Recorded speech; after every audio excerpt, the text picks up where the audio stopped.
Here's a shocking truth. Religions are keeping you from creating the life you truly desire.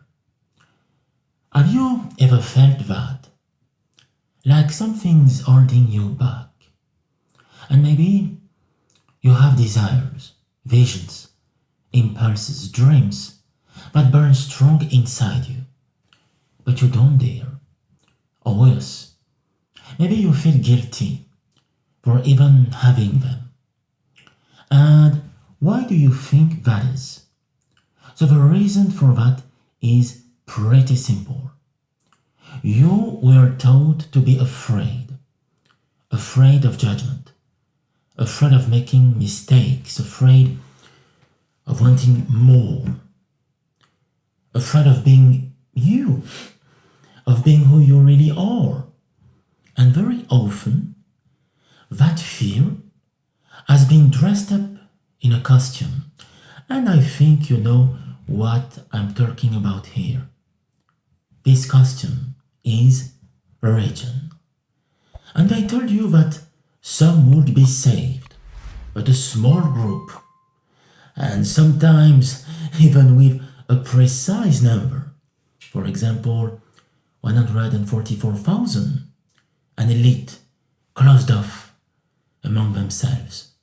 And you're part of the others, unless you do exactly what's written in one sacred book, but just one.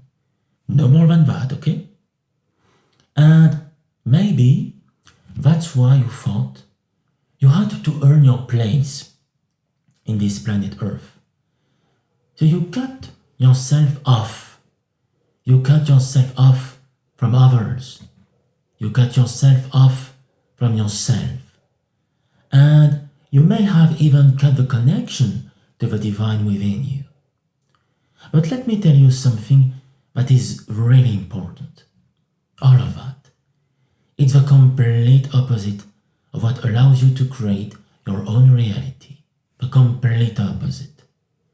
Because reality creation is based on simple but truly powerful principles. So are you ready to discover them? So let's go. The first principle is unity. To create your reality is to remember that you are connected to absolutely everything. Okay? Everything. You are not separate at all. You are not isolated. You are not judged as worthy or unworthy by no one. Okay? But they taught you the opposite. The complete opposite, in fact. That there will be a selection. Be prepared. A chosen group. And the rest, they are poor sinners, unfortunately for them. But you will be saved. So you started seeking love from outside yourself. And perhaps forgot about the love that already lives within you. And this is the first principle. The principle of unity. A second principle for reality creation. Presence. And you know, power is in the present moment. Here, now. And what you feel. What you vibrate. What you choose. But what did they keep you repeating you again and again? But everything would happen after. But if you suffer enough here, right now, you might be rewarded, but elsewhere. And maybe with who knows 72 virgins waiting you in paradise. You just have to be patient, okay? Don't worry. Everything will be okay. But in the future, not now, and not for everybody, but for you.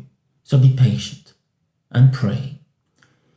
So you started escaping the present moment, dreaming of a nearly fantasy future, or worse than that, fearing you would end up in hell.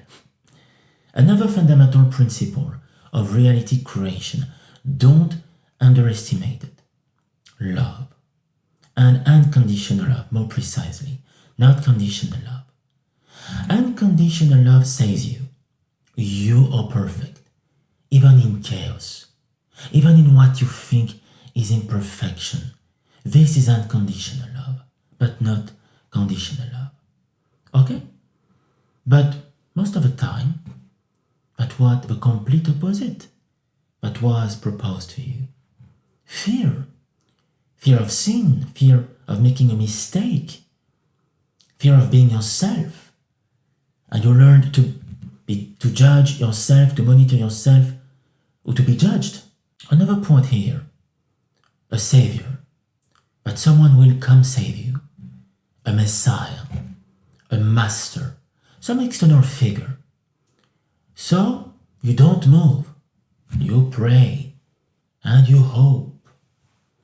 Because you heard only a limited number will be chosen.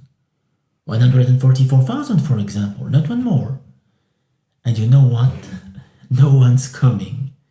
And no one will, unfortunately. So it's up to you to rise, to listen to yourself, to take back your creative power.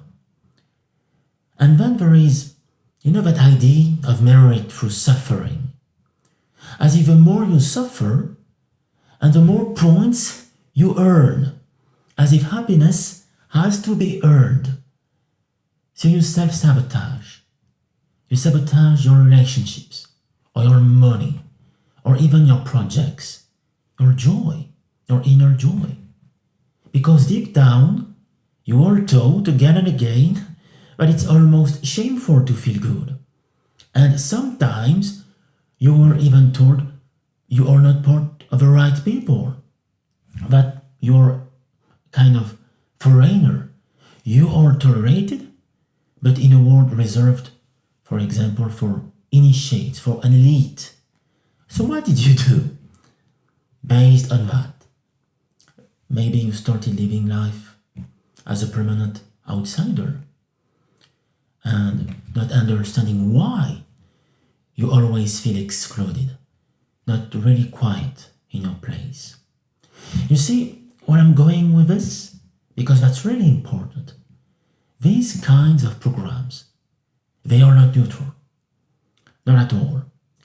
They didn't come out of nowhere. Not at all. They shape your reality. And they condition you. They condition you. And you'll keep repeating the same patterns automatically again and again. You'll keep yourself from creating the life your supraconscious wants to live. The divine spark within you. And I'm not saying religions are bad here, not at all. Religions allow you to have a certain kind of experience, okay? To practice a certain form of spirituality, of course. But one thing is for sure. Religions will never let you become the master of your reality. Okay, never. And why? Because the principles, the dogmas of religion are the complete opposite. Do you hear me? The complete opposite of the principles of reality creation. It's as simple as that. So it's up to you now to reconnect to your own power, to your own vision of reality, of truth. Not the one they forced on you from birth, not the one that makes you small, but the one that gives you the strength to rise every morning, knowing your life belongs to you. Okay? And now, do you want to create your own reality, a new reality? And the first thing I invite you to do is to clean up your inner system. Okay? Period. To deprogram the ideas rooted in lack, in fear, in separation, and return to much higher vibrations of abundance, of trust, of love, of presence, of alignment, and unity. And above all, remember that you don't need to be saved. You need to rediscover your creative power. You don't need healing, not at all. You need to rediscover your power of alignment and balance. You don't need a spot in paradise, okay? You need to turn your inner world and then your outer world accordingly into your own Garden of Eden, if you will, your own paradise.